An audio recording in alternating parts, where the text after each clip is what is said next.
중등영어교육학회 겨울 워크숍 포럼을 시작하도록 하겠습니다. 영상은 이제 많이 조회를 하셨고요. 그래서 오늘은 이제 영상에 하시지 못한 말씀들 아니면 그리고 같이 디스커션 할 수 있는 그런 시간이 되었으면 좋겠습니다. 이게 학기 말이고 공지를 많이 안 해서 사실 많이 참석을 못 하셨어요. 근데 이제 일단은 영상을 미리 올려드렸고요. 그리고 이제 가능하면 요 원고들을 모아가지고 우리 중등영어학회 학술지 특별호를 내거나 아니면 뭐 책을 한 권을 내거나 이렇게 한번 더 계속 추진을 해보도록 하겠습니다. 네, 그래서 네, 그러면 여기 오늘 이제 발표자 중에 황종배 교수님은 출장을 가셨고요. 또 우리 네, 송민영 선생님은 개인적인 다른 일정이 겹치셔서 참석을 못 하셨고요. 그래서 발표해 주신 김성호 선생님, 이현도 선생님, 이준하 선생님, 용원호 선생님이 오셨고요. 우리 현일선 우리 재무이사께서도 오셨고 그렇습니다. 여기 지금 저희 대학원생 둘이 들어와 있는데 얼굴을 안 보여주네요. 네, 그렇습니다. 네, 감사합니다. 그러면 간단하게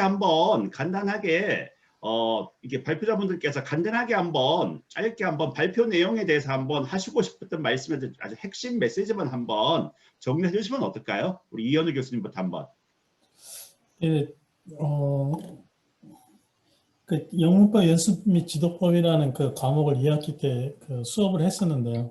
그게 이제 학생들한테 그 중고등학교 그 교재의 그 문법상 랭귀지 폼들을 정리해서 이제 제출하라 이렇게 이제 하다 보니까 그 학생들이 그 출판사에서 나온 거 그게 뭐죠? 그 교사 지도서인가? 그 내용을 이제 거의 비껴서 이제 내더라고. 그런데 내가 깜짝 놀랐던 것이 그 문법 용어 이런 것들이 이게 뭐 60년 전인가 이때 배웠던 거 또는 부정확한 거 이런 것들이 이제 계속 사용이 되고 우리가 영어 교육을 이제 어떤 모더나이즈된 형태로 가르친 데도 꽤 오래되고 했는데 전혀 바뀌지를 않은 것 같다라는 생각이 들더라고요. 그래서 왜 안 바뀔까? 나 그게 이제 의구심이 들었고 결론이 내린 거는 대학교에 들어와서 이제 3학년, 4학년 때 고등영문법을 배우지만서도 고등학교 때 자기가 배웠던 영문법의 그 틀을 갖다가 넘어서려고 하질 않고 있구나. 나는 그 여전히 가정법이라고 그냥 거저히 써대는 걸 보고서 내가 하도 놀래가지고 수업 시간에 가상적 조건문과 그 뭐 미결정 조건문 또는 뭐 사실적 조건문, 반사실적 조건문 이렇게 이제 언어학자들이 사용하는 그런 용어로 가르쳤음에도 불구하고 시험 문제를 냈음에도 불구하고 뭘 분석해서 낼 때는 옛날 그 모습으로 돌아가서 이렇게 하는 거예요. 그래서 이게 우리 중학교, 고등학교 선생님들의 모습인가? 아니면은 뭘까?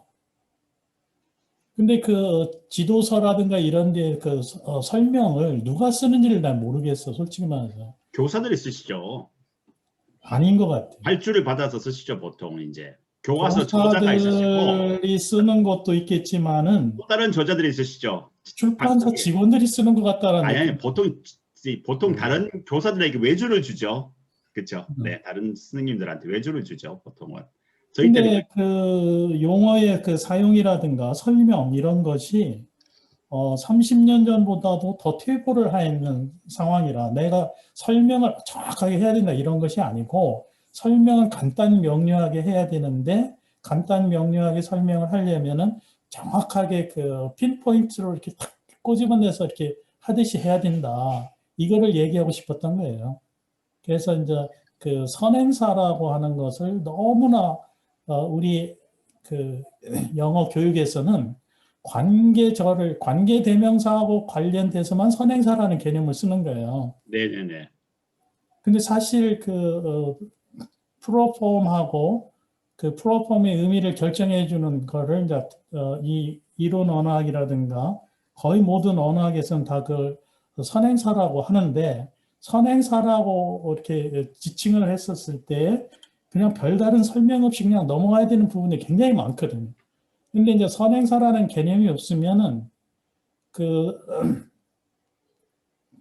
프로폼을 갖다가 의미를 결정해 주는 것이 proper name일 때, quantifier일 때, 음, 다 설명하는 방식이 다 다르거든. 그리고 음, 그러한 설명이 커뮤니케이티브 그 컴피턴스를 올리는데 별 기여를 하지도 못해.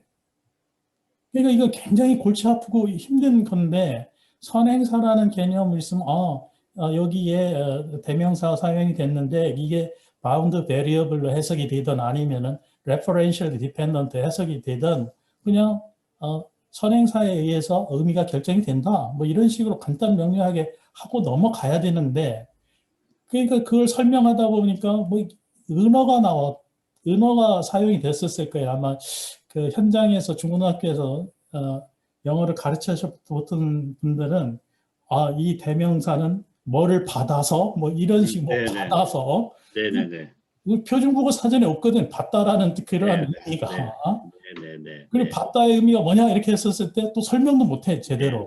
네네, 네네네, 근데 그런 거를 보고 네, 용어를 좀 정리 좀 해서 네, 학교 문법에서 네네, 유용하게 사용할 수 있는 네, 문법을 위한 네, 문법 교육을 위한 그런 것보다도 네네, 학생의 네, 컴피턴스를 올려주는 방안으로 문법 네, 교육을 할 때 네, 네, 용어부터 정리하는 것이 네, 중요하다라는 네, 취지에서 네. 이런 걸 한번 준비했던 거예요. 네네. 근데 이제 이게 참 이게 다소 애매한 부분이 이제 이게 영어 교육과에서 보면 저희 학과 같은 경우에는 이제 학교 영문법이 있고 실용 영문법이 있고 그다음에 신텍스하는 고등 영문법이 있거든요.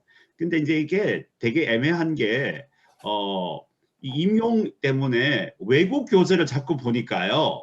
이게 학생들이 이제 이게 우리말 문법 개념 같은 경우에는 정말 고등학교 수준을 넘어설 수가 없는 게 임용 때문에 자꾸 영어식 개념을 터미널로지를 외워야만 되고 또 더 문제는 뭐냐 하면 이게 임용고사 문제가 주로 신텍스나 이런 데서 나오기 때문에 이게 무슨 뭐 엑스바 뭐 이런 거 해야지 이게 무슨 트래디셔널 그래머 같은 경우 해가지고는 뭐 문제를 풀 수가 없으니까 학생들이 이게 영어 준비하느라고 이렇게 사실은 학교에 나가면 우리말로 수업을 보통 하는데 사실 그러니까 전통적인 어떤 그런 걸 벗어나기가 참 힘든 것 같아요. 이게 이제 또 하나는 이제 이게 보통 영어학 수업하시는 분들하고 이분들이 이제 보통은 이제 약간 좀 뭐랄까요? 약간 좀 그분들도 보면 약간 그분들 좀 이상하지만 경계선에 계신 것 같아요. 그러니까 당신께서 공부하시던 신텍스적인 어떤 그런 프레임워크가 있고 또 학교 영문법이 있으니까 양쪽 다를 커버하시려고 하다 보니까 되게 좀 애매하신 것 같기도 하고 그러니까 사실은 이걸 정리해 주신 분이 별로 없는 것 같아요. 어떻게 보면 요거 같은 경우에 그죠? 이게 참 이게 그러니까 뭐 그걸 정리하는 것도 실제는 이제 굉장히 그 어려운 작업이고 그 네, 정리를 하면서 이제 학생들 우리 중고등학교 학생들이 영어를 배우는 것을 이제 네, 목표로 삼았었을 때 네, 얼마만큼 그 어려운 개념을 순화시켜 가지고 그 중고등학생들도 쉽게 이해할 수 있게끔 이제 제시를 해주느냐 네, 그런 차원에서 이제 좀 어렵다고 생각이 되는 개념의 선행사 뭐 이런 것들을 피해왔던 것 같아. 근데 이제 네, 문제는 선행사라는 개념 같은 걸 피해오다 보니까 그, 그 디펜던시가 굉장히 종류가 많은데 그걸 갖다가 엉망으로 설명을 해버린다는 거지. 네, 네, 물론 이제 설명을 안 하고 넘어갈 수도 있는데 어떤 때는 꼭 설명이 필요한 부분이 있는 거예요.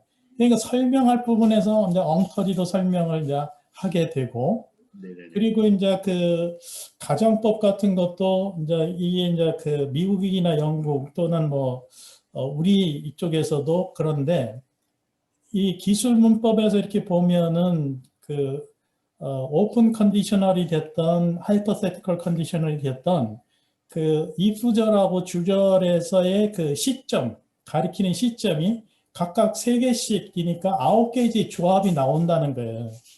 그럼 9개의 조합이 나오는데 우리가 가르치는 거는 한 3개인가 4개의 조합밖에 안 돼. 그것도 그 오픈하고 네, 네, 하이퍼세티컬 다 네, 합쳐가지고 네, 네, 네, 그래갖고 뭐 제1유형, 제2유형, 제3유형 뭐 이런 식으로 해놓은 게 있더라고. 근데 이게 난 한국에서 만들어진 것 알았더니 그건 아니고 미국 저쪽에서도 그런 식으로 이렇게 그 실용적으로 하는 것이 있는데 근데 실제 우리 수능 지문에서 보면은 그 9개의 컨비네이션이 나온다는 거예요. 문제는. 그러니까 아이들이 학생들이 처음 보는 그런 컨비네이션을 보면 해석을 못하는 거예요. 그래서 알겠습니다. 우리가 좀 정리 작업을 해주긴 해줘야 되는데 그러니까요. 네. 완전히 여기에 커미트먼트를 그러니까요. 해야 되는 그런 작업 같다라는 생각이 네. 들더라고요. 네. 옛날에 제가 아주 옛날에 그 누구죠? 문용 교수님이라고 정연 네, 문영 교수님. 문집을 낼 때 전상범 교수님이 그 머릿말을 쓰셨는데 그때 이제 특히 좀더 기억이 나는데 첨스키면 다 해결될 거라고 지금 언어학계에서 그러는데 사실은 이게 descriptive한 이런 어떤 문법을 이렇게 문용 교수님처럼 이렇게 계속 해주시는 분이 굉장히 중요하다 그랬던 말씀이 떠오르는데요. 이렇게 사실은 이게 뭔가 이렇게 정리해주고 좀 이렇게 틀을 잡아주시는 분이 필요한데 사실은 이게 참 그런 게 아쉬운 것 같습니다. 요노 교수님 그다음에 이제 한번 발표 내용 네. 네, 책도 뭐 한번 홍보해 주시고 네. 네네네. 제 책은 뭐 네. 홍보가 너무 잘 돼 있기 때문에 네네. 네. 저는 코퍼스 했는데요. 네. 그러니까 제가 다른 교수님들 거 보면서 제가 많이 배웠고 뭐 내용은 다 아시니까 제가 이 선생님들한테 드리고 싶은 네. 말씀은 이거예요. 이 선생님들이 가장 어려운 게 뭐냐면 이제 문법 시험을 내잖아요. 네. 그리고 항상 와가지고 자기는 A로 답을 잡았는데 학생들이 C로 쓴 애가 제일 많다. 이건 복답이냐. 네네. 이렇게 많은데 그런 문제를 다 보면 이 문장 자체가 비문인 것도 있고 되게 안 쓰이는 그런 게 되게 많아요. 네. 그런 걸 네. 사실 맞습니다. 선생님들이 생각을 해내서 하시는 게 많은데 그렇게 하실 필요 없고 그냥 구글만 쳐봐도 되고 아니면 네. 제가 이제 마지막에 약간 보여드리는 COCA, COCA만 Corpus of 저도 잘 못 외우는데 Corpus of Contemporary American English 네, 맞습니다. 그걸 치면 거기 들어가서 자기가 사용하는 문장을 딱 쳐서 그 문장에 나오는지 안 나오는지 프리퀀시만 그렇게만 봐도 네. 네. frequency가 나오는지 아니면 네. 그 문장이 있는지 없는지만 네. 확인을 하셔도 그런 거를 네. 그리고 자기가 이 정답을 그러니까 정답이 오답으로 잡은 게 네. 많이 나오는지 그게 많이 나오면 오답을 할 수가 없는 거잖아요. 네. 그런 것만 확인을 하셔도 충분히 현장에서 도움이 되지 않을까 저는 네. 그런 생각을 했습니다. 그리고 뭐 그래서 네. 말씀하세요. 넥스트 스텝 더가 필요한가요, 안 필요한가요? 더에 따라서 의미가 달라진다는 그렇죠, 거죠. 그런 거죠. 네. 네, 그래서 네. 제가 보니까 신상 교수님하고 이제 김성우 교수님 하신 거의 수요 동사, 네. die transitive 네. 그게 네. 많이 나왔는데 한국 제가 와서 벌써 14년 됐죠. 네. 하면서 가장 저는 싫어하는 게 이 오형식 네. 이런 네. 겁니다. 네. 그죠? 맞습니다. 왜냐면 형식이라는 말을 전혀 사용하지 않잖아요. 우리는 네. 미국에서는. 네. 네. 그리고 이제 콜게로 거기 보면 사실 7형식으로 나오잖아요. 네. 네. 그러니까 중학교 교과서 작업을 하면 제가 무슨 문제가 있으면 교수님 저 이게 2형식으로 주셔야 돼요. 3형식을 그러면 2형식이 뭐였죠? 그러면은 저는 동사의 종류를 아는 거죠.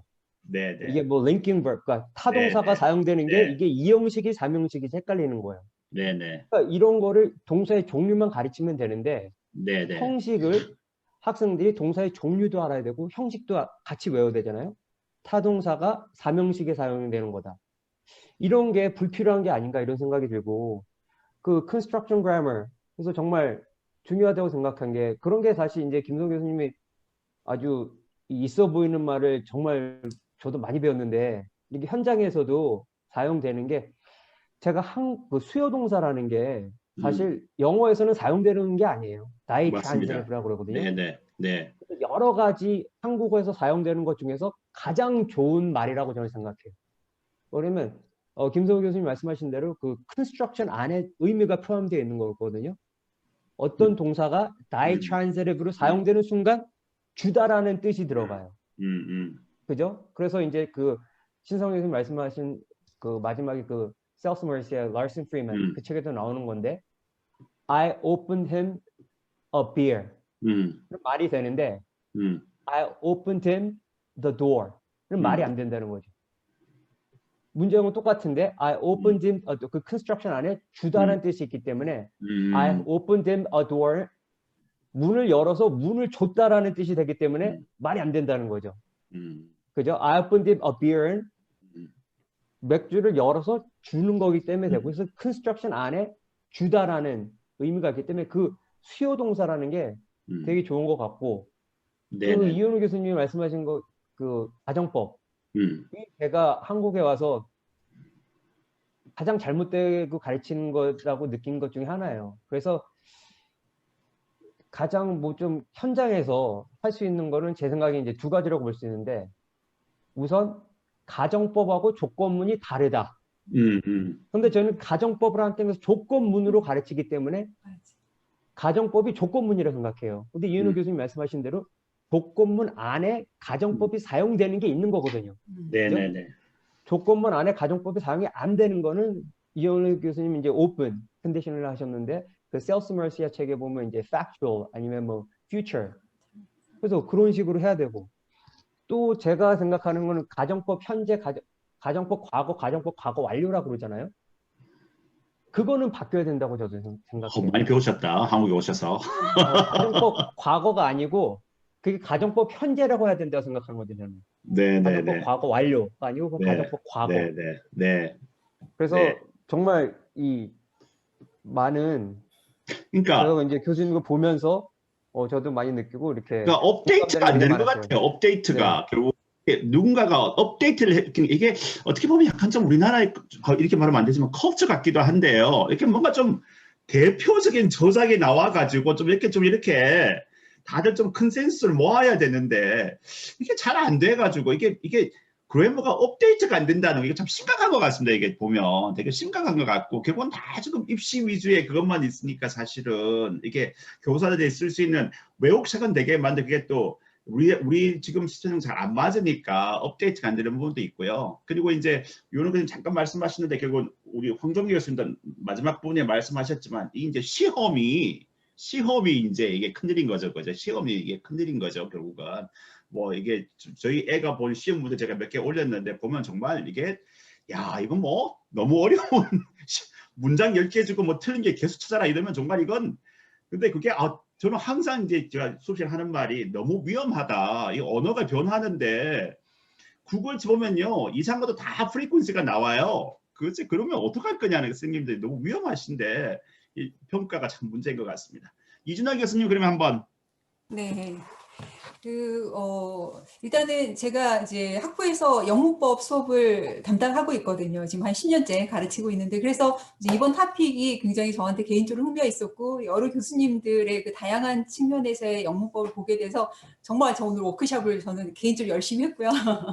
그 다음 이제 특히 제가 오늘 발표를 했던 게 과제 기반 교수법 TBLT와 이제 영문법이었는데, 제가 공교롭게 한 2008년쯤에 제가 이제 그때 거의 그러니까 한국 그 하와이 대학에 있을 때였는데 그때 이 북챕터를 하나 썼었어요. 그 학교 영문법이라는. 네네네. 저도 이번에 읽었어요. 네. 그래서 제가 딱 거기 2008년이라 지금 12년 후에 이제 같은 토픽으로 다시 이제 오늘 발표를 준비하면서 그 사이에 이제 뭐가 이렇게 좀 업데이트가 되고 어떤 게 바뀌었는지 스스로도 좀 다시 점검을 하게 되었고 특히 TBLT를 얘기할 때 문법하고 연결지어서는 많이 얘기를 안 하거든요. 뭐냐면 TBLT 하면 대개는 커뮤니케이티브 컴피턴스 쪽에 뭐 스피킹, 뭐 라이팅, 프로덕션 스킬 이런 거 하면 연결을 시키는 것이 일반적이어서 이 토픽이 특별히 저한테는 굉장히 좀 도전적이면서도 흥미로운 그런 토픽이었습니다. 그래서 제 강의에서 말씀드리고 싶었던 거는 되게 이제 TBLT 하면 굉장히 이게 불어 발음이 많이 모르겠어요. 라스테페어에서 굉장히 그냥 이게 내버려 두는 방치하는 그런 교수법이라고 생각을 하잖아요. 그러니까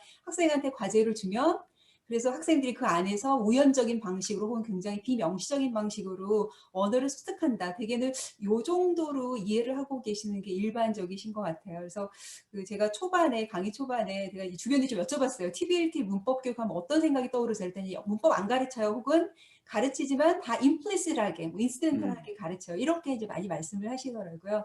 그래서 제 이 워크숍 안에서 제가 드리고 싶었던 건 사실 TBLT가 그렇지 않다. 제가 태생에서부터 이게 포커스 온 미닝에 대한 비판 의식에서 시작이 된 거기 때문에 그래서 포커스 온 폼이라는 게 TBLT 근간이거든요. 그래서 롱이 TBLT를 주장할 때 이 focus on form이 acquisition의 메커니즘인데 이걸 가장 잘 구현할 수 있는 교수법이 무엇일까라고 제안한 게 TBLT이기 때문에 이게 그 TBLT 안에서 문법을 가르치지 않는다라는 게 오해라는 거를 정말 말씀을 드리고 싶었고, 그다음 두 번째 이제 많이 가지고 계시는 이게 비명식으로만 가르쳐야 된다. 여기서 막 문법 설명하고 그러면 안 된다라고 생각하시는 것도 사실은 포커스 온 폼 테크닉이 굉장히 아주 비명시적인 거에서부터 명시적인 것까지 다양하기 때문에 그 방식은 사실은 오롯이 교사의 선택이고요. 이제 아마 차이가 있다면 그 기존의 문법 교육에서는 문법 형태가 최우선, 이게 목표고 우리가 최종 도달할 점이고 이거에서부터 출발한다면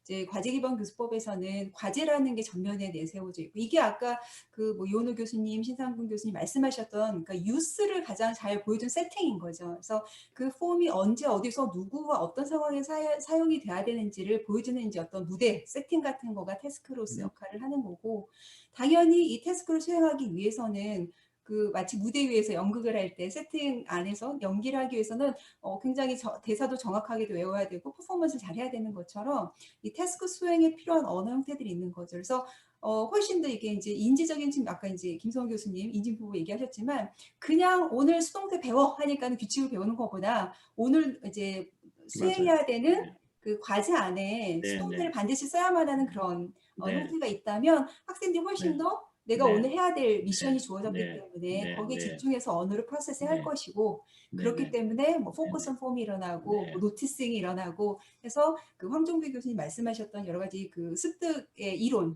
네. 부합하는 그런 형태의 언어 교육이 이루어질 것이다라고 네. 보는 것이죠. 그래서 네. 그 부분을 좀 말씀을 드리고 이제 마지막 파트는 사실은 굉장히 TBLT에서 이제 이론적으로 요새 연구가 많이 되는 게 그 라빈슨하고 이제 스키한 프레임워크 가지고 네, 네, 특히 맞습니다. 그 아주 태스크의 피처들이 각각 어떻게 퍼포먼스에 영향을 미치는지 그런 연구를 굉장히 많이 하는데 사실은 이게 이제 우리가 출발점을 잊어버리면 아 뭐 이렇게 미세하고 자잘구레한 연구를 왜 이렇게 많이 하나 그 연구가 그 연구인 것 같은데 이제 라고부터 우리가 이제 마이크로하게 보면 그렇게 되는데 잠시 이렇게 그 매크로 레벨에서 보면 그 많은 연구들을 하는 그 출발점과 목적은 우리가 태스크 디자인을 어떻게 했을 때 원하는 퍼포먼스, 원하는 습득을 가져올 것인가에 있거든요. 그래서 뭐 태스크에 뭐 엘리먼트 수를 조절한다든가, 플래닝 타임을 준다든가, 뭐 레피티션 수를 조절한다든가, 뭐 굉장히 여러 가지 방식으로 우리가 그래서 그렇게 보면 사실 TBLT가 그 아주 홀리스틱한 어프로치가 아니라 정말 정교하고 굉장히 아주 그 마이크로한 그런 접근법이라는 거를 20분 동안에 주어진 시간에 말씀을 드리고 싶었습니다. 잘 전달이 됐는지 모르겠습니다. 네, 네, 많이 배웠습니다. 근데 이제 이게 또 제가 이제 영어 교육과에서 가르치면서 아니면 학교에서 느끼는 게 이제 이게 focus on form 뭐 이러고 그다음에 뭐 TBLT 이러고 막 그다음에 뭐 이러면서 뭐 implicit 하면서 이게 갑자기 이게 explicit한 어떤 주장을 하면 아직도 저런 말을 하는 사람이 있나 이렇게 약간 좀 이렇게 한 수 아래로 보는 경향이 있는 것 같아요. 아직도 저런 옛날식의 그럼 제가 항상 혼자는 생각이 아니 무슨 뭐 리퀘스트를 하고 이런 것도 뭐 영어로 애가 말을 해야 선생님이 피드백을 줄 텐데 수업은 다 우리말로 하는데 내가 무슨 어떻게 리퀘스트를 하고 클래리피케이션을 하라고 하라는 거죠. 사실은 그러니까 보면 이게 그렇게 생각하면 이게 포커스 폼이 우리나라 교재에서 한국어로 하는 수업에서 어떻게 적용이 될까 이렇게 생각하면 그 부분은 약간 제가 약간 오해가 있는 것 같은데요. 네. 보통 이제 방금 말씀하신 전제에 TBLT는 프로덕션 스킬에만 적용이 된다라는 거가 이제 있는 것 같아요. 근데 컴프레hension에서도 당연히 거기 포커스 온 폼 제가 이제 그 예시로 들었던 피자 오더링 그 예시를 보면 그 포커스 온 폼이라는 게 반드시 프로덕션 스킬에서만 리액티브하게 이루어지는 건 아니고요. 뭐 인풋 이넨스먼트라던가 인풋 플러드라던가 이런 것들은 되게 컴프레hension 인풋 상황에서 주어진 포커스 온 폼이기 때문에 그건 약간 이제 오해이신 것 같아요. 이 컨티뉴엄인 거죠. 컨티뉴엄 항상 이게 컨티뉴엄 에이전트잖아요, 그죠? 네. 맞습니다. 네. 그다음에 우리 김성원 교수님 한번 발표 내용 한번 요약해 주시면. 예, 우선 초대해 주셔서 감사하고요. 저는 저희가 인지문법에 대한 감사하죠. 정말 맛보기를 해봤는데요. 사실 인지문법을 아시겠지만 인지문법이 이제 80년대 이후에 인지언어학이 이제 커지면서 그의 분파로 나온 접근법이고 사실 역사로 보면 40년 정도 이제 흐름을 갖고 있어요. 그런데 한국 사회에서는 여전히 인지문법은 아까 말씀하셨던 이제 신상훈 선생님께서 말씀하셨던 이기동 선생님 이후에는 그다지 이렇게 많이 하시는 분이 많지는 않은 것 같아요. 조금씩은 하시는데 그걸 이제 메인으로 하시는 분은 안 계신 것 같고, 저도 또한 사실 박사 논문을 쓰면서 약간 부전공처럼 한 것이지 제 전공은 사실은 아닙니다. 하지만 이게 저한테는 매력적이었던 이유가 가장 컸던 게 제가 관사를 공부하면서였어요. 그러니까 관사를 공부하다 보니까 제가 학교 때 공부했던 방식이 다 기억하시겠지만 처음에 나오면 뭐를 쓰고 그 다음에 나오면 덜을 써라 뭐 이런 식의 것들 설명들 되게 조각조각 나는 설명들이 있었는데 이제 인지언어 공부하면서 관사를 이해하는데 되게 큰 도움을 받았습니다. 그 중에 하나 제일 컸던 게 이게 관사라고 하는 게 어떤 인식론적인, 그러니까 인지적인 어떤 스테이터스를 트래킹하는 것이다. 그러니까 어라고 하는 것은 사실 우리가 인데피니트한 어떤 스테이터스를 거기다 부여를 하는 거고, 덜을 했을 때는 서로 알고 있다라고 하는, 공유하고 있다라고 하는 그런 커먼 그라운드를 일단 공유를 하는 것이니까요. 그 경험을 통해서 이제 인지문법에 더 관심을 가지게 됐고, 제가 말씀드렸던 것 중에는 이제 시각이랑 연결된 게 좀 많이 있습니다. 예를 들면 제가 흔히 말하는 이때 강조 구문이라는 게 있지 않습니까? 그러면 제가 설명하는 방식은 보통 이렇게 설명을 많이 합니다. 무대 위에 4명이 올라와 있다. 그런데 똑같이 4명이 올라와 있어도 조명이 어디에 이렇게 비추느냐에 따라서, 스팟라이트가 어디에 비추느냐에 따라서 그 사람들이 도드라져 보이는 게 있고 좀 덜 도드라져 보이는 게 있는 거다. 그래서 그런 식으로 이제 이때 강조 구문을 설명할 때가 있거든요. 그럼 학생들이 그걸 굉장히 잘 이해를 합니다. 똑같은 사건이 일어났고 똑같은 이야기를 하더라도 사실 어디에 그 이때 사이에 무엇이 오느냐가 스팟라이트가 거의 가는 거죠. 그런 식으로 설명을 하는 것인데, 그런 식의 이제 비주얼라이제이션이라든가 어떤 퍼셉션과 관련된 설명이 굉장히 많아요. 그래서 그런 것들도 도움이 많이 될 것 같고요. 그 다음에 컨스트럭션 그라마를 좀 소개를 드렸던 거는 아마 많이 아시고 계시겠지만, 문법이라고 하는 게 텅 빈 어떤 구조, 그러니까 스트럭처는 따로 있고 미닝은 또 따로 있고, 이게 아니고 스트럭처와 미닝이 이렇게 합쳐진, 그러니까 그 컨스트럭션 그라마의 용어에 따르면 페어링된 그런 유닛으로서의 문법 교수라고 하는 게 저한테는 되게 중요한 키워드가 되는 것 같고요. 그런 의미에서 그 소개해드렸던 다이트랜지티브라든가 여러 가지 영어의 구문들을 문법 교수에 통합하는 게 가능하지 않을까. 그걸 완전히 대체할 수는 없겠지만 통합하는 건 가능하지 않을까라는 생각이 듭니다.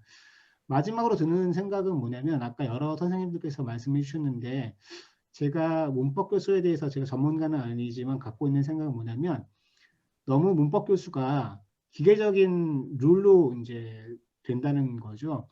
사실 아까 유원호 교수님께서 말씀하신 코퍼스 같은 경우에는 문법 규칙을 절대적인 규칙, 즉 캐테고리컬 룰에서 이제 어떤 통계적인 어떤 확률론적인 규칙으로 이렇게 바꿔가는 과정이라고 생각하거든요. 그러니까 뭐 더가 명사 앞에 온다 이런 거는 캐테고리컬하죠. 더가 명사 뒤에 오진 않으니까요. 그렇지만 굉장히 많은 문법 규칙들이 사실은 의미의 문맥에 따라서, 의도에 따라서, 그리고 지역에 따라서, 시대에 따라서 통계적으로 변해가고 있거든요. 그런 의미에서 통계적인 그런 것들을 도입할 필요가 있다는 생각이 들고, 그다음에 신상문 선생님께서 말씀해 주셨던 것 중에서는 기억이 나는 게, 문맥과 담화를 적극적으로 통합을 해야 된다라는 말씀을 해주셨어요. 그래서 쓰임이라고 하는 건 늘 그냥 진공 상태에서 쓰는 게 아니라 특정한 문맥과 담화 내에서 쓰이는 거니까 굉장히 중요한 것 같고요. 그리고 이현호 교수님께서 말씀해 주셨던 것도 기억이 나는데, 과거에 하던 대로 여태까지 하던 대로 한다라고 하는 게 좀 무서운 것 같아요. 저도 사실은 그런 게 너무 많고, 학생들 보면은 대학교 때 아무리 많이 배워도 중고등학교 학생들한테 그 과외를 하고 튜터링을 할 때는 옛날에 자기가 배웠던 걸 그대로 씁니다. 그게 더 맞다고 생각을 하는 것 같아요. 그리고 학교에 나가면 그러니까 좀 핑계를 대는 거죠. 어떻게 보면 나이 드신 선생님들이 다른 선생님들이 그렇게 쓰니까 나도 그렇게 쓴다. 어떻게 내가 바꾸냐 그걸. 다른 사람도 그렇게 쓰는데, 이렇게 돼가지고 다시 돌아가고. 그래서 이게 총체적인 문제인 것 같습니다. 그리고 이지라 선생님께서 말씀하셨던 것 중에서 기억이 나는 게, 그 태스크라고 하는 것과, 그러니까 태스크 디자인이라고 하는 것과 문법이라고 하는 게 저는 이게 굉장히 분리돼서 사고되는 것 같아요. 문법 교수는 문법 교수, 태스크 디자인, 태스크 디자인. 근데 말씀하셨듯이 뭐 인풋 플러드라든가 인풋 인핸스먼트라든가 이런 것들을 통합적으로 할 수 있는 그런 프레임워크가 있는데도 학교에서 과제를 할 때는 그렇게 하는데 또 나가면 문법책 가지고 와가지고 유닛 1 부정사, 유닛 2 동사의 종류 이렇게 가르치게 되는 거죠. 그런 것들이 좀 총체적으로 좀 점검이 돼야 되고 그런 의미에서 이제 인지 문법도 그게 뭐 패러다임 자체를 완전히 바꿀 수는 없겠지만 그런 변화의 약간 일부분을 담당할 수 있는 그런 프레임워크가 아닌가라는 생각에서 소개를 해봤습니다. 예, 이상입니다. 네, 감사합니다. 그러면 뭐 혹시 여기 들어와 계신 분 중에 혹시 뭐 의견 주시거나 아니면 질문을 하시거나 뭐 있으시면 아니 뭐 그러셔도 되고요. 아니면 저희끼리 계속 이야기를 해도 되고요. 네, 네, 네. 근데 이제 이게 혹시 있으시면 언제든지 질문을 주시기 바랍니다. 네. 근데 이제 이게 되게 이게 참 상황이 어려운 게 영어 문법을 전공하신 분이 요즘 많지 않으신 것 같아서 이현우 교수님 좀 그런 거 있지 않나요? 자꾸 저 진짜. 아니 왜냐하면 이게 사실은 이게 뭐 문법책을 써주시는 분이 계셔야 되는데 요즘 문법책을 쓸 만큼 문법 공부를 많이 하시는 교수님이 이원호 교수님 빼고는 안 계신 것 같아서 아니, 영어교육과나 영문과나 내가 최근에 그 네, 문법 오류에 관한 논문들을 좀 읽어봤어요. 네, 나는 이제 좀 이론적으로 공부를 했었잖아요. 네, 네, 그래서 이제 최근에 문법 오류에 관한 논문들을 좀 읽다 보니까 그 내가 텍사노미를 내가 받아들이지를 못하겠어요. 그러니까 음, 굉장히 어설픈 텍사노미고 이렇게 해서도 물론 이제 어떤 결과가 있으니까 그 이제 유명 저널에 실리긴 실렸지만 이렇게 분류를 할 수가 있나? 뭐 이런 것들이 상당히 많이 있더라고. 그래서 내가 일찍 한 10년, 20년만 했었으면 이쪽으로 정리를 해가지고 좀 논문을 쓸 걸 그런 생각도 들고 네, 네, 그래서 오늘 이제 이야기를 하면서 내가 크게 느꼈던 거는 이런 게 고민이 되는 거예요.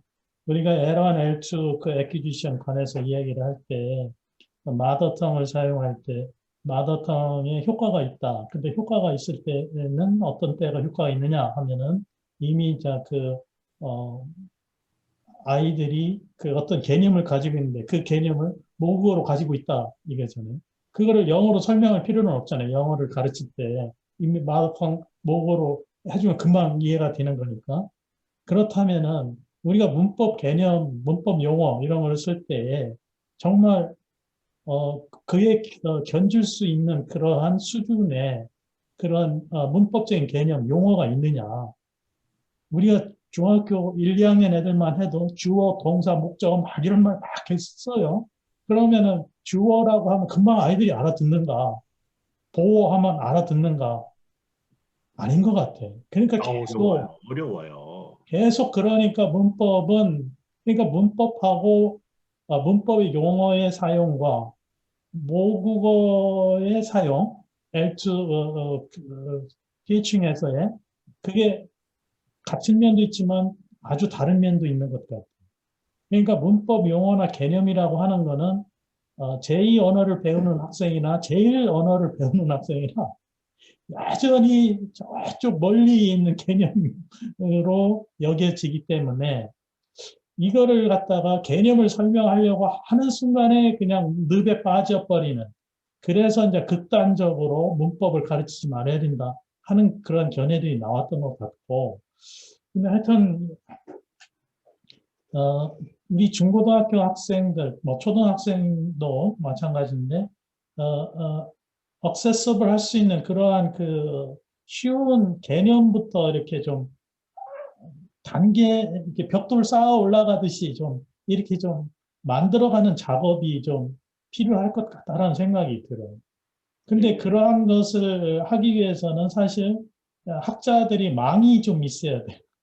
이거 한 그러니까요. 사람이 할 수가 없는 거거든요. 여러 그러니까요. 그게 좀 사람들이 문제인 것 같아요. 여러 경험과 여러 교육적인 철학, 다양한 이런 속에서 논의를 하고 이렇게 하면서 구축해 나가야 되는 건지 한두 사람의 천재에 의해서 만들어지는 그런 것은 아닌데 우리가 이제까지 영어 교육 뭐 100년 됐다고 하지만서도 이런 거를 아직 쌓아놓지 못한 것이 좀 아쉽고 양현권 교수님이 좀 더 오래 계셨으면 좀 더 쌓아놓으셨을지 모르겠는데 정년을 작년인가? 정년 뭐, 하셨지? 그래가지고 이 신택사 신분이어서, 네, 학교 문법을 그래도 많이 신경을 쓰셨던 것 같았었는데 네, 하여튼 이런저런 걸 생각하면은 꽤 많이 해야 되겠다. 네, 우리 때 피지를 못하더라도 네, 앞으로 2, 30년 후에 기반을 좀 다져놓아야 될 필요는 있겠다 하는 네, 생각이 더욱더 드는 것 같아요. 오늘 이렇게 네, 이야기를 들어보고 하면서 네, 네, 참 갈 길이 멀다. 해야 될 일이 많은데. 네. 이게 이제 이게 제가 고1 딸이 있는 학부모잖아요. 그래서 이제 저희 애가 중1, 2, 3, 고1 다니면서 이제 고1을 끝나서 4년을 학교 영어 교육을 학부모로서 경험했잖아요. 음. 정말 끔찍하거든요. 학교 영어 교육은 정말 학부모로서 겪는 그 경험하는 걸 보면 야, 우리 애가 이렇게 영어를 공부해야 될까 싶을 정도로 정말 게 많은데요. 이번에 또 하나 깜짝 놀랐던 건 겨울 방과 후 이제 그 코스가 쭉 나왔는데 영어 문법 코스가 하나 있어요. 근데 책이 뭔지 아세요? Grammar in Use. Grammar in Use. 그 영국 책으로 이제 공부했다는 거예요.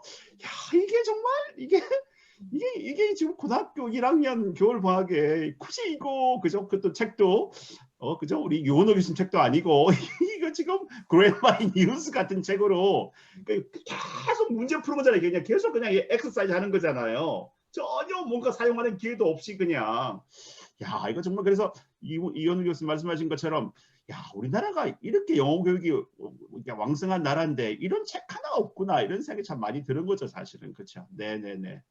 또 뭐 해주실까요?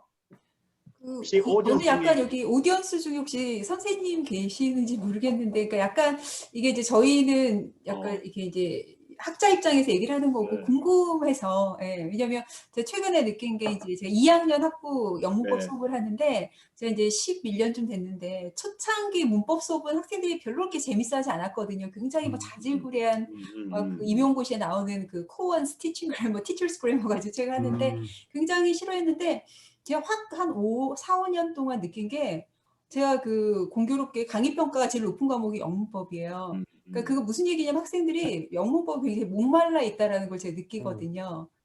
그래서 굉장히 이렇게 중고등학교에서 문법 때문에 또 공부 나름대로 많이 열심히 하잖아요. 문법 항목을 마치지만 영어에서 좋은 점수를 받을 수 있으니까. 근데 그럼에도 불구하고 늘 본인들이 영어 문법을 잘 모른다고 생각하고 그래서 굉장히 이 대학 문법 수업에 대한 학생들이 굉장히 흥미가 많고 굉장히 또 열심히 하거든요. 근데 이제 궁금한 건 그럼에도 불구하고 교사가 되면 아까 굉장히 문법 수업에서 애증이 있는 거잖아요. 그 황정배 스님이 리서치처럼 가장 많은 시간을 쏟아붓는 영역 중에 하나가 문법인데 또 사실은 그거에 대해서 뭐 필요성이나 또 방식이나 이런 거에 대해서 굉장히 지금 교사도 학생도 학부모도 아까 뭐 신장 선생님 학부모로서 뭐 이 울분을 토하셨는데 만족스럽지 않잖아요. 그러니까 그게 궁금한 거죠. 현장에서 가장 어려우신 점이 뭔지, 그러니까 어떤 부분에 답답함을 느끼시는지. 왜냐하면 저희가 또 해야 되는 일 중에 하나가 그런 답답함, 그게 아까 이제 그 이현우 교수님 말씀하신 대로 용어 아주 굉장히 트랜스페런하지 않은, 인포머티브하지 않은, 도통 알 수 없는 용어들 혹은 헷갈리는 용어들일 수도 있고 또 다른 거에도 있을 수 있을 것 같아서 사실은 뭐 과외를 하시는 그러니까 지금 오디언스 중에 영어 과외를 하셔도 좋고 아니면 교사하시면 더 좋고 어떤 답답함이 있으신지가 되게 궁금해요. 네, 이거 뭐 연구해봐도 좋을 것 같아요. 네, 비디오를 안 켜시니까 지금 네, 뭐 오디오로만 말씀하셔도 되죠. 좋을 텐데요. 네, 네, 네, 네, 네. 없으신데요. 네, 네. 그럼 또 저렇게 해볼까요? 네. 근데 이게 요노 쌤 뭐 또 한 말씀 하시죠. 네. 그러니까 저도 이런 게 필요하다고 생각해요. 그러니까 한국 영문법 교육이 어떻게 네, 시작을 했는지. 네, 그러니까 이 재밌는 게 사실 이준환 선생님도 말씀하셨는데 학교에서 배울 때는 뭐 코원 책으로 배운다거나 네, 뭐 셀스 맞습니다. 머시아 책으로 배운다거나 최근에 봤어요. 코원도. 코어 책 이런 걸 보면 거기는 오형식이라는 게 전혀 나오지 않거든요. 네, 네, 그런데 학교 가면 다 오형식을 가르쳐요. 네, 말씀드렸죠. 그게 저도 여기서 왜 그런지 이제 찾아봤더니 어떤 선생님이 블로그를 올렸는데 그게 이제 일본에서 어떤 사람이 이거 썼는데 일본 사람이 베낀 책이 당대에 유명하지 않은 그거를 베껴가지고 이렇게 됐다는 건데, 그러니까 그런 거를 알려주는 게 뭐 이렇게 대충 알아요. 이게 일본에서 성문 영문법이 그렇게 했다라는 거 하는데 그런 걸 좀 더 확실하게 말해주고, 제가 그리고 좋은 게 있고 나쁜 게 있고 그러거든요. 제가 말씀드린 수요동사 이런 거 되게 좋은 것 같고, 뭐 우리가 옛날에 뭐 왕래 발차동사 뭐 이런 거 있잖아요. 그런 거 의미 서, 없는 이런 거 거는 무슨 말인지 이런 게 모르겠어요. 외우는지 그런 거 필요 없다고 얘기해주고, 또 요즘에 그 여러분들 아시는지 모르겠는데 감각동사하고 지각동사 차이점 아세요? 그것도 recognition, 인지랑 센스. 아니에요. 지금 현희 아니에요? 선생님 혹시 아세요? 감각동사, 지각동사 몰라? 차이점. 몰라? 감각동사는 저도 약간 이게 감각동사는 이형식에 사용되는 게 감각동사고 오형식에 사용되는 게 지각동사예요. 그 얘기 누가 들어본 적이 만들어내는 뭐냐? 거예요. 이게 뭐냐?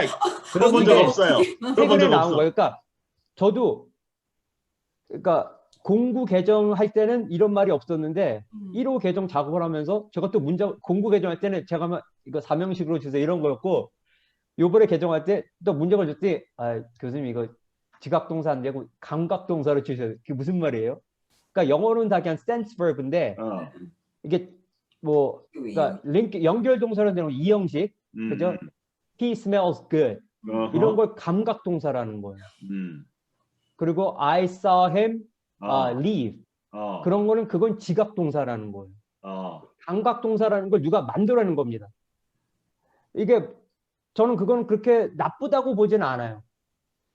그러니까 이렇게 새로 또 이런 걸 누가 만들어내냐면 이 일타 학원 강사들이 만들어내서 사용하면 되는 거예요. 그래서 요즘에 또 드는 말이 뭐냐면 전치사 명사구라는 게 있어요. 전명사구, 전치사 명사구를 누가 만들어냈더라고. 또 그 일타가 그 유명한 사람인데 그 사람이 거기 쓴데 그래서 다 그렇게 사용한대요. 전치사 명사 그 뭐냐면 전치사 보통 뒤에 이제 명사구가 많이 나오잖아요.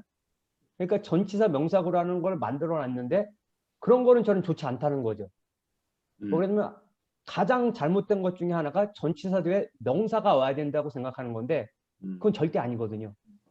전치사 뒤에 동사가 못 오는 거예요.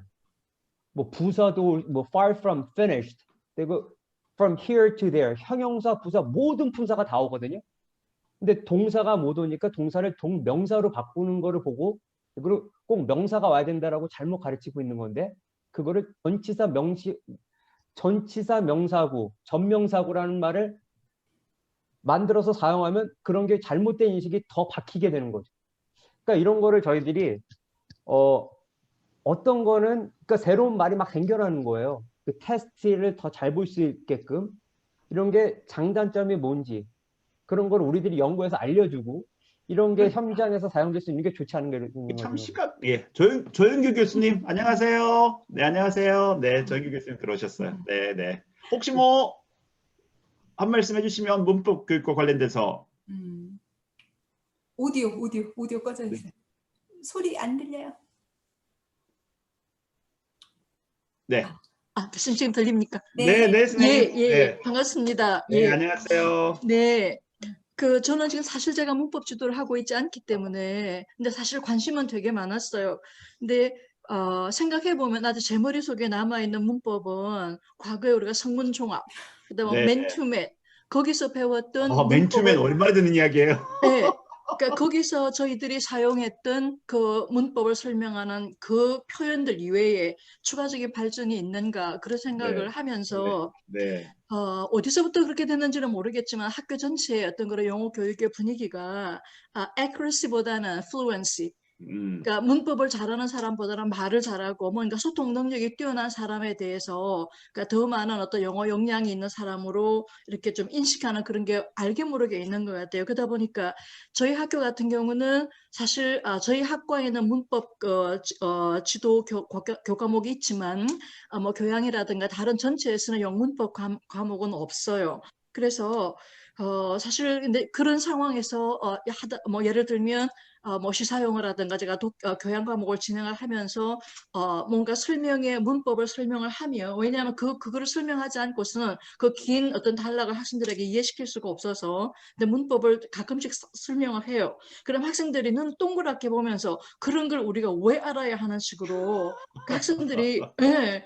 그래서 우리 교수님은 어떻게 저렇게 고등학교 문법을 여기서 막 지도하냐고 그냥 그런 식의 막 눈길을 느끼다 들어 있어요. 그래서 제가 좀 속으로 뜨끔하기도 하고 막 그런데 요는 이제 진짜 플루언스가 중요하고 문법을 잘 몰라도 영어를 진짜 잘할 수 있는가 어떤 그런 흐름에 대해서 근데 제 스스로 생각은 아닌 것 같아요. 예를 들면 영어 창문 교과목에서 학생들에게 이제 과제를 받아요. 그래서 과제를 받아서 과제 평가를 해보면 어디서부터 이거를 학생에게 피드백을 해야 될지 모를 만큼 그러니까 상당히 기본기가 돼 있는 학생들은 문장을 잘 만들지만 그러나 거의 대부분의 학생들은 문장이 그냥 그 어디가 잘못됐는가 피드백을 쓰려고 그러면 종이 한 장을 레포트를 하나 메꿔야 될 만큼 이렇게 피드백이 엄청나게 많은 거예요. 그래서 그런 걸 보면서 그런 학생이 한두 명이 아니니까 그러니까 결국은 학생들은 문법적인 베이스가 안 돼 있다는 거죠. 근데 요는 자기네들이 그런 게 필요하다는 걸 제대로 느끼는지도 잘 모르겠고 그래서 지금 어떤 전체 평가라든가 아니면 학생들이 실제 어느 파트를 집중적으로 학습을 해야 되는가라고 하는 부분은 자기네들이 어떤 취업이나 아니면 고등학생 같은 경우는 어떤 평가에 관련된 시험 준비를 위해서 공부를 많이 하다 보니까 평가에서 문법 부분이 축소가 되면 학생들의 학습 어떤 그런 무게 중심도 이동할 수밖에 없다는 거죠. 그래서 그러다 보니까 지금 사실 저는 지금 문법을 지도하지 않은 지가 지금 수년 됐지만 제가 지금 현장에서 우리 학생들하고 느끼는 거는 조금 accuracy가 그러니까 베이스가 너무 흔들리는 경우가 많다는 거죠. 그래서 좀 전에 제가 신상근 박사님 또 이현희 박사님 말씀하는 거 들으면서 제가 스스로 저를 돌이켜 보니까 아직도 제 머릿속의 문법은 맨투맨이고 성문종합이에요. 그 당시에 그렇죠. 네, 그 당시에 오형식, 뭐 수여동사, 지각동사, 그 다음에 이형식 문장, 뭐 이런 것들에서 더 이상 우리가 앞으로 나아간 게 있는가? 그 점에 대해서는 제가 사실 적극적인 좋은 답은 안 나올 거예요. 아직 그게 머물러 있다는 거죠. 설명하는 논리나 어떤 그런 용어 자체가. 그래서 근데 사실 그런 과거에 저희들이 배웠던 그런 성문종합이나 이런 맨투맨식의 어떤 정해진 패턴대로 배웠던 문법이 지금도 물론 유효하지만 또 많은 부분에서는 또 바뀌는 부분도 있고 하니까 아까 신성관 박사님 말씀하신 것처럼 시대가 많이 바뀌어서 문법이 가지는 비중도 많이 흔들리는 뿐만 아니라 또 그 변하는 문법에 대해서 업데이트가 안 되고 있다는 그 말씀에 대해서는 제가 개인적으로 상당히 공감을 했어요.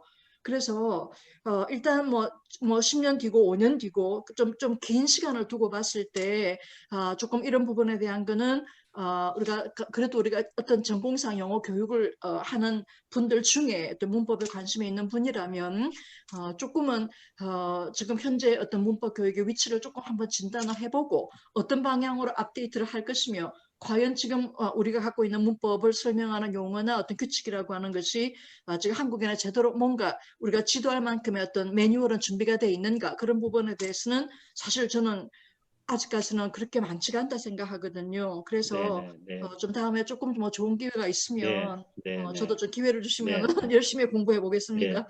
네.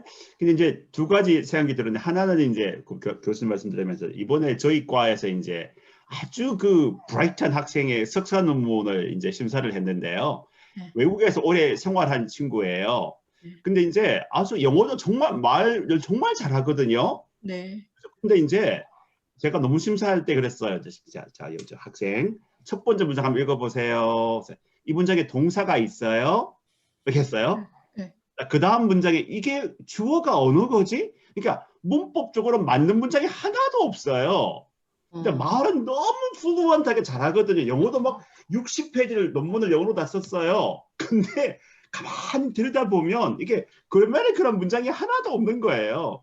이게 이제 너무 플루언시를 강조하다 보면 사실은 교수님 말씀하신 것처럼 그게 하나가 있고 또 하나는 이제 제가 소개했던 두 번째 책을 제가 학과장일 때 저희 과 1학년 영문법 책으로 제가 이제 그때 강사 선생님 추천을 했는데 그 다음에 바뀌었어요. 이유가 뭐냐면 학과 선생님들이 다 그 책 반대하셨어요. 이렇게 배우는 게 없었어요, 아원. 그러셨어요. 그래서 다시 옛날 책으로 돌아갔거든요. 그게 참 이게 굉장히 어려운 것 같아요. 네. 김성호 선생님 또 다 끝나가는데 한 말씀 하시죠. 아니요, 저는 아까 이제 용어 얘기가 나와서 네. 계속 생각이 드는 게 용어 중에서 제가 제일 어려웠던 게 아까 가정법 아까 나왔는데 네. 그때 이제 가정법 과거랑 과거 완료 이제 그런 얘기를 들으면서 학생들이 시간이랑 시제를 몰라요. 그러니까 구별을 못해요. 시간이라는 게 물리적이고 생물학, 그러니까 기본적으로 물리적인 개념이죠. 시제는 언어학적인 개념인데 가정법 과거라고 했을 때 제가 기억하기로는 과거인데 왜 현재 사실에 반대냐, 이름을 왜 과거라고 붙여놨느냐, 이게 왜 그러냐면은 학문적인 언어가 올라가려면 기본적인 어떤 다른 개념들이 받쳐줘야지 올라가는데 시간에 대한 생각이 전혀 없는데 시제를 여기 막 하고 있으니까 시간에 대한 용어랑 시간과 시제 용어가 막 섞여버리는 거예요. 그러면서 이게 헷갈리기 시작하면서 문법이 싫어지는 거죠. 근데 제가 이걸 왜 또 느꼈냐면 발론티어로 몇 년간 학생들을 가르친 적이 있었는데 그때 학생들 중에서 영어가 싫다는 학생들 중에 대부분이 영어 문법 때문에 싫다는 거예요. 그래서 영어 문법이 왜 싫으냐라고 하니까 어떤 한 학생이 이렇게 얘기를 합니다. 완료를 배웠는데요. 현재 완료라는데 현재 완료 중에 경험이 있대요. 근데 경험이 있는데 그러면 Did you go there? 라고 물어보면은 그건 경험을 물어보는 게 아니네요. 오, 날카롭다. 네, 그래서 그것도 경험을 물어보는 거 아니냐. 그것도 experience라고 배웠는데 Did you go there라고 했을 때 당연히 경험을 물어보는 거 아니냐. 근데 학교에서는 현재 완료 용법이 있고 거기에 용법 중에 하나로 경험을 알려줬다는 거예요. 저는 그래서 과거랑 그 학생의 말로는 과거랑 현재 완료에서 경험이랑 자기는 구별이 안 된대요, 의미적으로.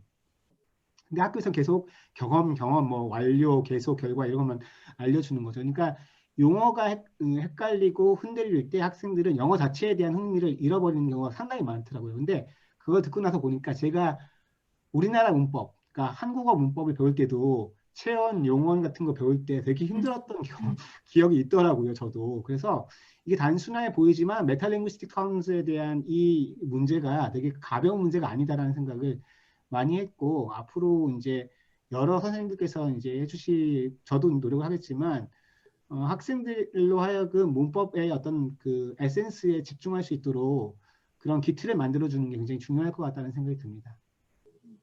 저희 딸이 했던 질문입니다. 아빠, M이 왜 비동사야? 제가 뭐라고 설명해야 돼? M이 왜 비동사야? 비동사의 정체가 뭐야? 그러면 제가 뭐라고 답을 했을까요? 글쎄다. 그게 사실 되게 그죠? 재밌는 질문인데 사실 애들한테 어렵다는 거죠. 그게 사실은 그렇죠. 네. 우리말에서 먹다 하고 잡수시다라 이렇게 해서 굴절이라는 개념을 가르쳐 주셨어야지. 근데 너무 그게 애한테 굳이 그냥 가정적으로 먼저 하세요? 그냥 아까 우리 김 교수님이 얘기하셨던 그런 거에서 중요했던 게 이제 뭐냐면은 우리가 대학에서는 지금 영문법을 가르칠 때 나는 올바르게 가르치고 있으리라고 생각이 돼요. 영어 교육과에서 영문법을 담당하시는 교수님이 그 현재 완료의 경험의 용례라는 것은 과거의 어느 한 시점으로부터 현재까지 이르는 기간 동안에 어떤 인데피니트한 시점에서 일어난 일을 의미한다, 가리킨다. 반면에 이제 과거 시제를 쓸 때는 어떤 과거의 데피니트한 시점에서 일어난 일 또는 상태를 말한다. 그래 앞에 있는 내용을 좀 명확하게 설명을 해줬으리라고 생각은 돼요. 그런데 이제 학생들 입장에서 그 앞에서 과거의 어느 한 시점으로부터 현재에 이르는 기간 동안에 인데피니트한 시점에서 일어난 이거를 갖다가 제대로 소화를 못 시킨 거예요. 그러면은 과거에 있었던 걸 다 경험으로 볼 수가 있기 때문에 그와 같은 질문이 당연히 나오는 거예요. 그러니까 우리가 그 어떤 설명을 할 때 놓쳐서는 반드시 해주고 반드시 확인을 해야 되는 부분들이 있는데 완료라는 개념과 그 simple past tense의 그런 차이를 갖다가 설명하는데 놓치는 부분들이 그 부분들이에요. 그러니까 교사가 됐던 또는 학원에서 학생들을 가르치는 그 사람들도 정확하게 모르는 거야. 그러니까 왜 과거에 뭐 일어났던 일은 경험 안 해요? 이렇게 하면은 대답을 못 하는 거야. 그러니까 그런 네네네. 부분들에 대한 정리 이런 것들이 조금 필요한 것 같아요. 특히. 어렵죠. 저는 지금도 잘 이해 못하는 저거예요. 투 부정사를 일단 알아야 돼요. 형용사적 용법 중에 무슨 결과죠. 결과. 항상 안 좋은 거예요. 뭐 집에 갔더니 고양이가 죽어 있다. 뭐 only to find 뭐 이런 거잖아요. 이거를 왜 그렇게 해석을 할까? 전 지금도 그 퍼즐이 잘 안 풀리거든요. 되게 어렵다는 거죠. 학생들한테는. 저도 어려운데요, 사실. 아니 이제 많은 경우에는 이제 ambiguous하게 되는 네. 거죠. 이제 결과로 됐다라는 것은 우리가 purpose라고 하는 것은 intended result니까 그게 결과로 나타나는 건 아니잖아요. 네네. 서울을 가기 위해 버스를 탔다. 응? 버스를 타면 그럼 서울을 갔냐? 안 갈 수도 있는 거거든요. 목적이니까. 네네네. 근데 결과로 하면은 버스를 타야 됐다라는 거지. 그러니까 투부정사가 결과로 나왔었을 때는 인테일먼트 관계가 생기는 건데, 그러니까 교사들이 알아야 되는 부분들이 그런 거거든. 그러니까 이제 어떤 그 투부정사가 들어가 있는 문장은 결과로 해석을 해야만이 문맥에서 맞는 해석이 있는데, 네네네. 그거를 갖다 목적으로 해석을 한다든가 또는 반대로, 네. 물론 두 개가 다 가능한 경우도 있을 수는 있어요. 그래서 이런 것들에 대해서 그게 이제 아까 우리 신 교수님이 얘기했던 것 같은데 문법이라는 것이 그냥 언더스탠딩에 머물러서는 안 되고 퍼포먼스로 가야 되는 거다. 네네. 사용으로 가야 되는 거야. 그게 TBL 사용까지 이어졌어야 네네. 어떠한 의미를 가지고 있는 것, 두 개의 의미를 가지고 있는데 이러한 상황 속에서 이러한 컨텍스트에서 이 의미로 사용이 됐다. 또는 이러한 상황이니까 내가 어떻게 좀 더 명확하게 정보를 갖다 패키징을 더 명확하게 해줘야 되겠다. 이런 것이 이제 문법적인 도움을 받아서 이루어져야 되는 거거든. 그게 문법이 해주는 역할인데 유스까지 끌어가게끔 푸시를 해줘야 되는 거예요. 교수들이 역할이 내가 봤었을 때. 이해만 시켜서는 안 되고. 그래서 나는 최근에 몇 년 동안에 강조하는 게 스타일, 리지스터 이런 것도 연결시켜서 이제 학생들이 생각을 해보게 하는데 어려워하는 것 같아요. 아직까지는. 네네네네. 아무래도 방금 떠올랐던 생각인데 우리 학술지에 요즘은 이게 이제 영어 교육계에서 이런 연구가 많이 없는 이유 중에 하나는 제가 봤을 때는 이게 학술지가 너무 이렇게 인피리컬한 스터디만 실어주잖아요. 반드시 그죠 무슨 데이터 사실은 이런 것들을 많이 학술지에 많이 실어가지고 뭔가 섹션을 만들어가지고 그래서 우리가 좀 지식이 축적이 돼야 되는데 맨날 그 실험하는 그것만 하니까 사실은 우리 학술지의 좀 섹션 자체를 뭔가 좀 이런 거 뭐 문법에 잘못된 거라든지 뭐 이런 정리하는 거라든지 뭐 그런 것들 좀 씻는 학술지 섹션을 두는 것도 괜찮겠다는 생각이 들었습니다. 네. 아까 그 김 교수님 말씀하신 걸 잠깐 돌아가면 그 가정법 아까 가정법 과거 가정법 과거 완료 그러면 이 교사분들이 가장 신경 써야 되는 게 저는 이거라서 그러니까 우선 모든 이 논리도 그렇고 일관성이 되게 중요하잖아요. 일관성이 있지 않으면 학생들이 헷갈리는 거고 가장 학생들이 어려워하는 게 이 우리 용어가 form label인지 function label인지 형태로 한 건지 의미인지를 하는 게 되게 중요해요. 학생들이 가장 어려워하는 것 중에 이런 거 on the chair 그리고 이게 전치사구예요, 부사구예요? 이런 걸 물어봐요. 전치사구는 form label이죠. 그러니까 전치사이기 때문에 전치사인데 이게 부사구로 사용되는 거죠. 뭐 I read the book on the chair. 그럼 똑같은 게 왜 똑같은 걸 언제는 부사구라고 그러고 언제는 전치사라고 그래요? 그러니까 이런 게 이 레이블이 form이 있고 function이 이렇게 알려줘야 되는데 그거를 잘 하지 않고 그리고 과거 완료 그거는 저는 바뀌어야 된다고 생각해요. 그래서 제 책에서도 그 말씀하시는 거로 똑같이 저도 동의해서 가정법 과거가 아니고 현재를 얘기할 때는 가정법 현대라고 얘기해야 된다고 그러죠. 가정법 과거가 아니고 가정법 과거. 왜 그러냐면 저희들이 시제를 얘기할 때는 form으로 하지 않고 function label로 사용해요. 이 강남학원에서 막 이런 얘기해요. 너 그거 알아? 영어에는 시제가 2개밖에 없어. 그러잖아요. 시제가 2개밖에 없는 게 없죠. 우리 linguist는 다 그렇게 얘기하죠. 원래 시제라는 게 동사의 활용으로 되는 건데 우리가 학교 문법에서는 활용으로 하지 않아요. 그냥 form label로 한다 그러면 사실은 현재하고 과거만 있어야 돼. 아니면 과거하고 난과거, 과거가 아닌 거 있어야 되는데 will을 사용하는 거는 사실 시제가 아니죠. 왜 그러냐면 그 동사를 활용하는 게 아니기 때문에. 근데 우리가 미래 시제라고 해요. 그죠? 그러면 의미를 강조하는 거야. 그런데 우리가 가정법 과거 할 때는 if I were Spider-Man, 그죠? I would be living in New York. 그거를 가정법 과거라고 한단 말이에요. 왜 그러냐면 form이 과거 형태이기 때문에 안 된다는 거죠. 그걸 가정법 현재라고 불러야 된다는 거죠. 우리가 시제를 얘기할 때는 항상 의미를 하기 때문에. 그래서 이런 거를 정리를 해주는 게 선생님들한테 중요하다 좀 그렇게 생각해요.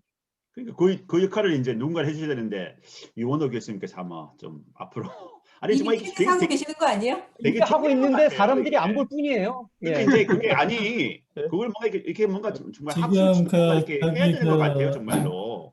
현장에서 이루어지고 있는 혼선에 대해서 우리 유현호 교수님이 얘기한 게 펑션하고 폼을 갖다가 믹스해서 지금 쓴다고 하잖아요. 근데 이제 가장 대표적인 게 그거거든. 사실 내가 문법책을 몇 번 쓰려다가 못 썼던 이유 중에 하나는 첫 번째 문장 구조를 어떻게 제시를 해줄지를 아직까지 모르겠더라고요. 한 30-40년 영어 그 문장 구조를 연구한 사람인데도. 왜냐하면 우리가 항상 시작한 게 이거잖아요. 주어, 동사, 목적어. 근데 이미 그게 믹스가 된 거거든. 왜냐하면 동사는 형태란 말이에요. 그렇죠.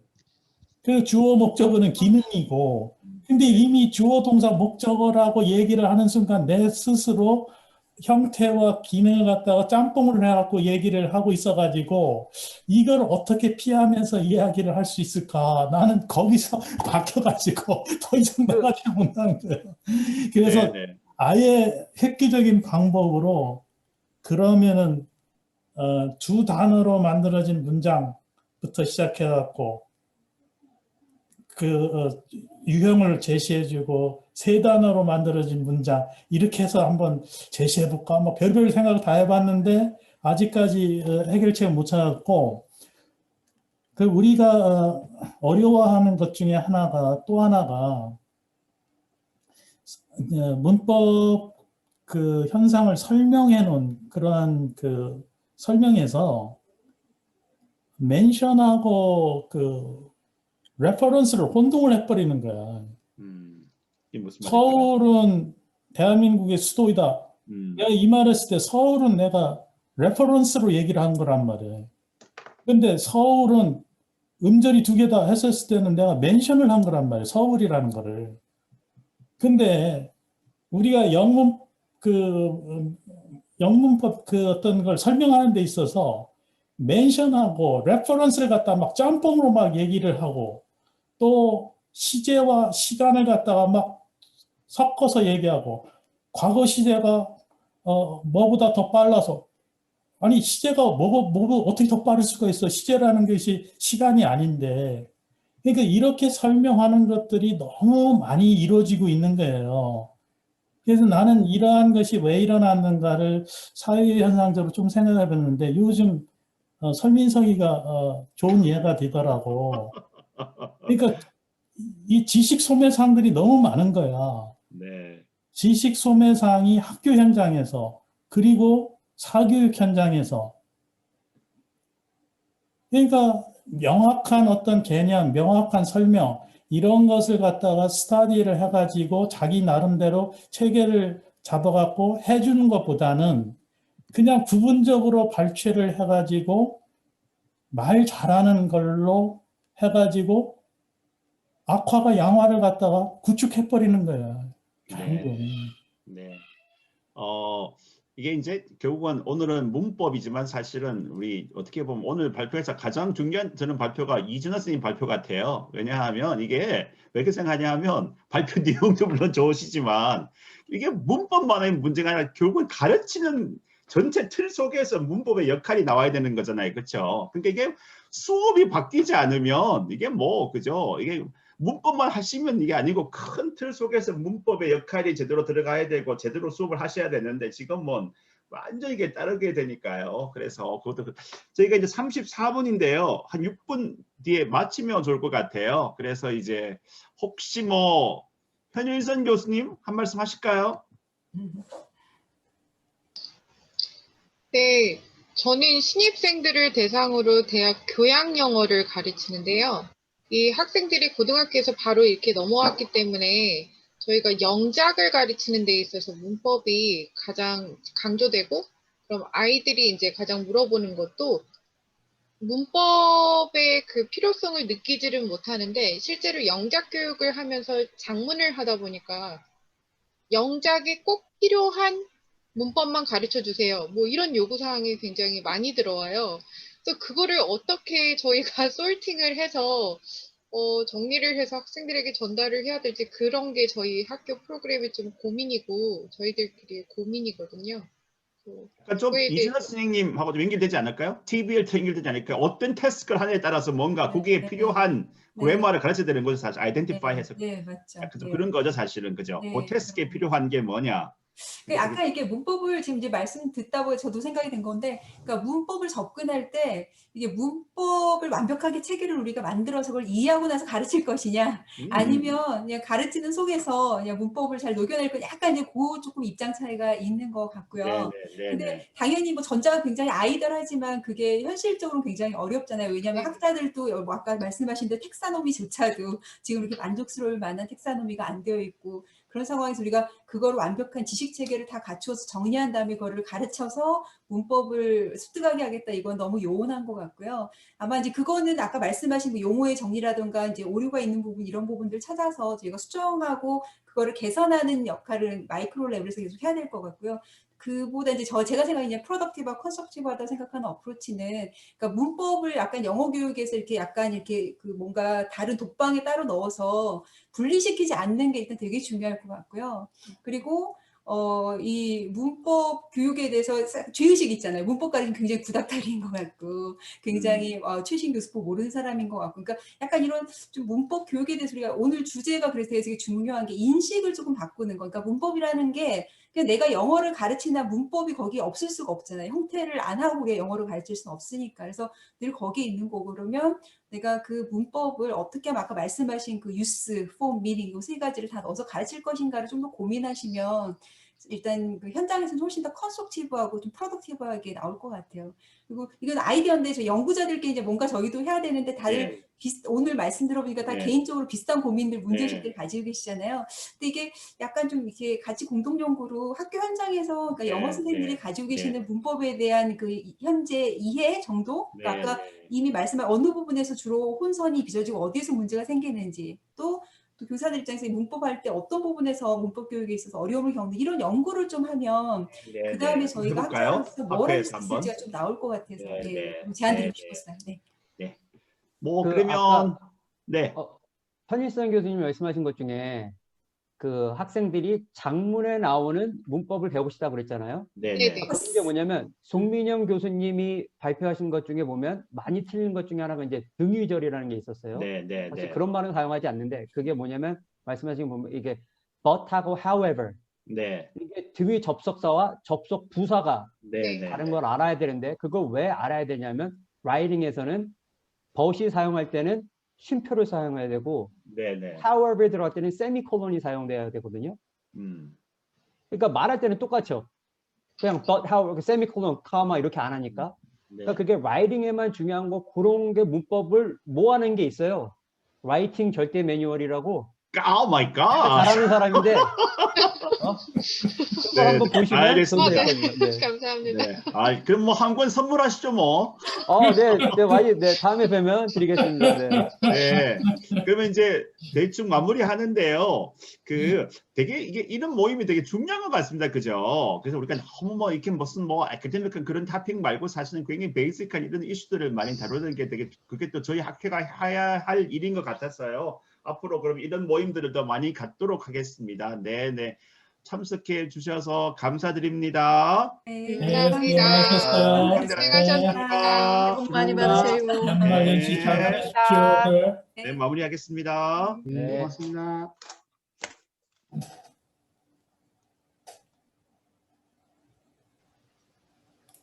안녕히 가세요. 네, 안녕히 가세요. 수고하셨습니다. 네.